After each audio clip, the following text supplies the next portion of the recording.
ఇప్పటిదాకా శ్రీచక్ర స్వరూపాన్ని తెలుసుకున్న భార్గవరాముడు దత్తాత్రేయ స్వామివారికి వినమ్రపూర్వకంగా నమస్కరిస్తూ, ప్రభు, ఇంకా నాకు ఆ త్రిపురాంబికను ఏ విధమైన పీఠమునందు స్థాపించాలి, అర్ఘ్యసాధన ఎలా చేయాలి, పూజా విధానం ఏమిటి, అమ్మవారి పూజకు ఉపయోగించవలసిన పుష్పజాతులు మొదలగు విషయాలన్నింటినీ సవివరంగా తెలుపండి అని కోరగా, దత్తాత్రేయ స్వామి సంతసము నొంది, పరశురామ, నీ కోరిక మేరకు పై విషయములనన్నింటినీ తెలిపెదను, సావధాన చిత్తుడవై ఆలకిప్పుము అనుచు, పరశురామ మొదటగా భూమిని శుభ్రపరిచి విశాలమైన ఒక బంగారు పీటను సిద్ధపరిచి దానిపై శ్వేతవర్ణము గల వస్త్రమును పరిచి దాని మధ్యమున శ్రీ త్రిపురాదేవిని నిలిపి ముందు భాగాన శ్రీచక్ర యంత్రమును స్థాపించవలెను.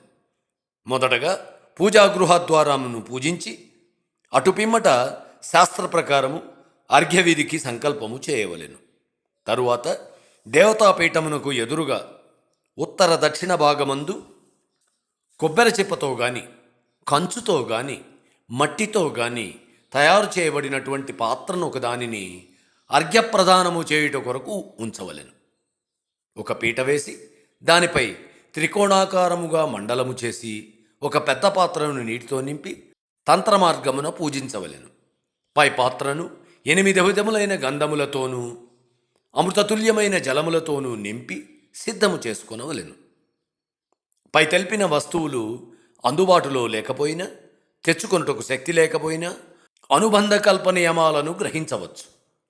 పరశురామ, బాగా గుర్తుంచుకోవలసిన విషయం ఏమిటంటే, శక్తి ఉండి కూడా కావలసిన వస్తు సామగ్రిని సేకరించక అనుబంధ కల్ప నియమాలను గ్రహించుట మహాపాపమని గ్రహించాలి. తరువాత సర్వాలంకార భూషిణి పచ్చటి వస్త్రము ధరించిన అరుణకాంతులతో ప్రకాశించుచున్న యోగిని అయిన సుహాసినిని అర్ఘ్యపాత్రకు ఉత్తర దిక్కుగా కూర్చుండబెట్టి ఆమె చేతిలో విశేష కలశమును ఉంచి ధ్యానించి ఆ కలశాన్ని ఆమె చేతుల మీదుగా గ్రహించి పవిత్ర జలములతో నింపి మంత్రములతో సంస్కరించి ఆ కలశ జలములతో పరాంబికను పూజించవలెను. అట్లు జలమును మంత్రముతో సంస్కరించకుండా పరాంబికను పూజించిన ఎడల శాస్త్రవిధితో పూజించినను పూజా ఫలితము దక్కదు అని గ్రహించవలెను. పరశురామ, పై విధంగా మంత్రముతో సంస్కరించబడిన జలముతో నిండి ఉన్న పాత్రయందు సూర్యకళలను, నీటి యందు సోమకళలను, కుంభముయందు పంచబ్రహ్మ కళలను ఆవాహన చేసి పూజించవలెను. అటు పిమ్మట పీఠ పూజ చేసి అర్ఘ్యపాద్యాదులచే పూజను పూర్తి చేసి తమ గురువులకు శిరస్సు వంచి నమస్కరించి తరువాత అగ్నిని ఆజ్యదారతో అర్చించవలెను. తరువాత సంతోషము చేత ప్రశాంత చిత్తుడై అంగన్యాస కరన్యాసములచే దేవతలను ఆరాధించి మనసులో పరమశివుని నిలుపుకొని యంత్రమును సంప్రోక్షణ చేసి శివుని నుంచి వచ్చు ప్రకాశవంతమైన తేజమును యంత్రమునందు ప్రతిష్ఠించి ప్రాణప్రతిష్ఠ చేయవలెను. మొదటగా మహాదేవుని శాస్త్ర ప్రకారంగా పూజించి అటు పిమ్మట త్రిపురాదేవిని యంత్రమునందు పూజించవలెను. పై విధముగా దేవతను ఆవాహన చేసి ధ్యానము చేసి యథాశక్తిగా సకలోపచారములతో పూజించవలెను. ప్రాణప్రతిష్ఠానంతరం ఉపాసకుడు 2 చేతులు జోడించి నమస్కరించి అంజలితో పుష్పాక్షతలను అమ్మకు అర్పించి సమర్పించవలెను.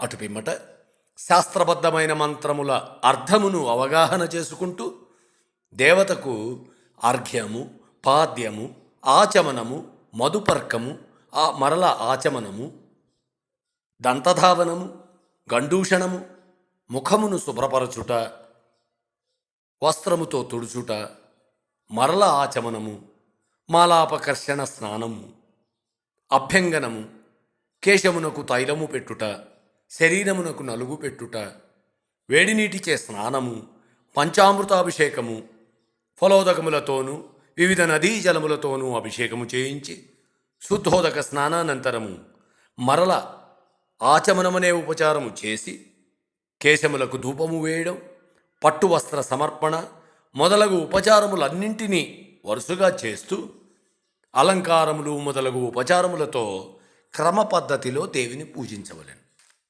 అంతేకాక పుష్పములతో వివిధ ఆభరణములతో పరాంబిక జడను అలంకరించి పాదుకలను సమర్పణ చేస్తూ ఛత్రము 2 చామరములను సమర్పించవలెను.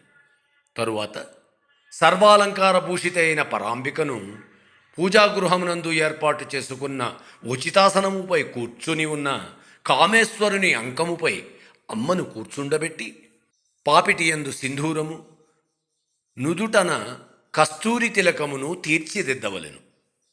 కళ్లకు కాటుక పెట్టి అష్టగంధములను అమ్మ ఒడలికి అలది దర్పణమును చూపించిన పెదప అక్షతలు వివిధ రకములైన పుష్పములతో అర్చన చేసి ధూప దీప నైవేద్యములను సమర్పించి ఆచమనము చేయవలెను.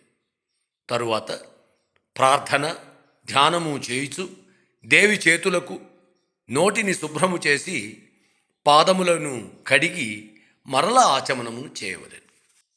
అటుపిమ్మట ఫలములు దక్షిణ సహిత తాంబూలములు సమర్పించి హారతిని ఇయ్యవలెను. పుష్పాంజలిని సమర్పించి ప్రదక్షిణములు చేసి నమస్కరించవలెను. పై విధమైన 64 ఉపచారములతో ఆ దేవిని పూజించి పరాంబికను ఆనందపరచవలెను. రామ తరువాత దక్షిణ సహిత తాంబూలములతో గురువుగారిని విశేషముగా సంతోషపెట్టి దుర్లక్షణములు లేనటువంటి బ్రహ్మచారిని, సుహాసిని, కుమారిని విశేషంగా పూజించి దక్షిణ తాంబూలాదులు ఒసగి సంతోషపెట్టవలెను. బ్రహ్మచారి గాని సువాసిని గాని దీక్షాపరులైనచో వారిని ఉపాసకుడు పూజించవచ్చు. తరువాత ఉద్వాసన మంత్రములతో అమ్మను అర్చించి పూజను సమాప్తి గావించవలెను. పరశురామ పై పూజా విధానములో పాత్రా సాధన చేసేటప్పుడు గుర్తుంచుకోవలసిన విషయములు వివరిస్తాను, శ్రద్ధగా విను.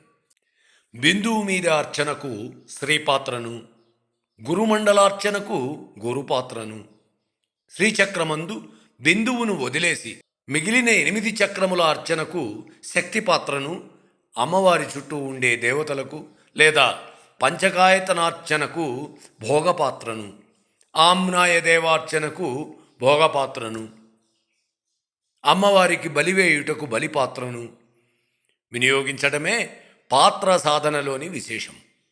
పాత్ర సాధనలో మొదటగా సామాన్యార్ఘ్యపాత్ర లేదా శంఖపాత్రను శ్రీచక్రపీఠానికి ఎడమవైపున ఉంచి ఇందు సూర్య చంద్ర అగ్నికళలను ఆవాహన చేసిన తదుపరి మాత్రమే అమ్మవారి స్నపనకు ఉపచారములకు ఆ నీటిని వినియోగించాలి. అంతేకాక నీటి యందు గరిక మొదలగు ద్రవ్యములు వేసిన పాత్రను పాద్యపాత్ర అని, జాజి లవంగ కంకోలం మొదలగు ద్రవ్యాలను నీటి యందు కలిపిన పాత్రను అర్ఘ్యపాత్ర అని, పాలు పెరుగు తేనె కలిపి ఉంచిన పాత్రను మధుపర్క పాత్రగాను, శుద్ధ జలాన్ని నింపినటువంటి పాత్రను పరదేవతకు ఆచమనానికి వినియోగించబడుతుంది. ప్రతి ఆవరణలోనూ చేసే అర్ఘ్యపాద్య ఆచమనము అనే ప్రక్రియలకు ఈ పాత్రలనే ఉపయోగించవలెను. దత్తభార్గవ సంవాదం నుంచి శ్రీ త్రిపుర రహస్యంలో విషయాలను ఇప్పటిదాకా తెలుసుకున్నాం. కావున మనమందరము గురుపాదములను చేరి గురు పదములను అనగా పలుకులను సుస్పష్టంగా ఆకలింపు చేసుకుని తక్షణమే ఆచరణలోనికి తీసుకున్నప్పుడు మాత్రమే ఉత్తరోత్తరాభివృద్ధిని సాధిస్తూ ఉత్తమ గతులను పొందగలమని గ్రహిద్దాం.